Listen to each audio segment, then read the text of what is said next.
It's reading time. Little Miss Fickle by Roger Hargreaves.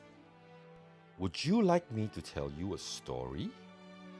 If you were Little Miss Fickle, you'd say, "Yes, please." And then you'd say, "No, thank you." And then you'd say, "Yes," again.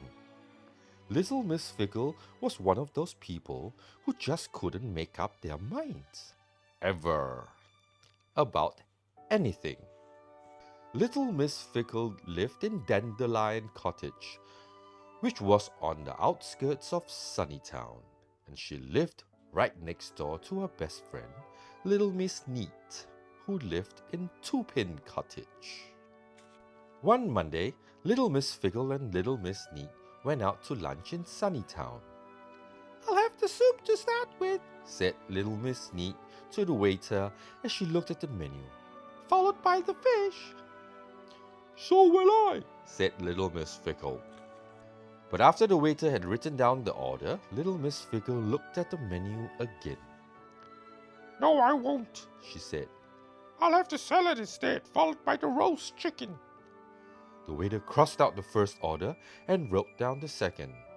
"On the other hand," continued Little Miss Fickle, "I won't have anything to start with, but then I'll have the eggs." The waiter sighed. An hour later, the waiter had worn out 3 pencils and 4 order pads. Little Miss Fickle finally made up her mind to have the soup, followed by the fish. The waiter brought the soup. Little Miss Fickle looked at it. "I'm not hungry anymore," she said. It was at that moment the waiter decided he was going to be a bus conductor instead of a waiter. On Tuesday, Little Miss Fickle went to buy a hat. "I want a new pink hat," she announced to the milliner. The milliner brought her 2 pink hats to choose from. "I'll have this one," said Little Miss Fickle after she had tried them both on. "Certainly, madam," replied the milliner and put the hat in the hat box. "On the other hand," said Little Miss Fickle, "I think I'll have the other hat." the milliner took the first hat out of the hat box and then put the second hat into the hat box. "But," continued Little Miss Fickle, "I think the first hat suited me better, don't you?" the milliner didn't say a word as she took the second hat out of the hat box and then put the first hat back into the hat box. She handed the hat box to Little Miss Fickle. Little Miss Fickle looked at the milliner. "Do you have any blue hats?" she asked. It was at that moment that the milliner decided she was going to be a ballerina instead of a milliner. On Wednesday, Little Miss Fickle went to the butcher's. "I like some sausages," she said. "Beef sausages or pork sausages?" asked the butcher. "Pork sausages," replied Little Miss Fickle. The butcher wrapped up the pork sausages. "But beef sausages would be nicer," said Little Miss Fickle. The butcher unwrapped the pork sausages and wrapped up some beef sausages instead. "On the other hand," continued Little Miss Fickle, "chops would be tastier." It was at that moment the butcher decided he needed a holiday. But on Thursday, guess what happened? Little Miss Fickle disappeared.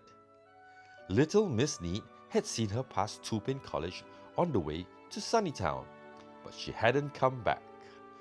She didn't come back on Friday either, so Little Miss Neat went looking for her. She met Mr. Muddle. "Have you seen Little Miss Fickle?" she asked anxiously. Mr. Muddle looked at her in a puzzled sort of way. "Did you say, 'Have I been for a little tickle?'" he asked. "Oh, Mr. Muddle," said Little Miss Neat and hurried on. Then Little Miss Neat met Mr. Forgetful. "Have you seen Little Miss Fickle?" she asked. Mr. Forgetful thought. "Well," she said. "have you?" Mr. Forgetful thought again. "Have I what?" he asked. After a while, "Oh, Mr. Forgetful," said Little Miss Neat and hurried on. But could she find Little Miss Fickle? No, she could not. Nobody had seen her. The Sunnytown Public Lending Library has 19,999 books. On Saturday afternoon, little Miss Fickle reached up and took one of them down from a shelf.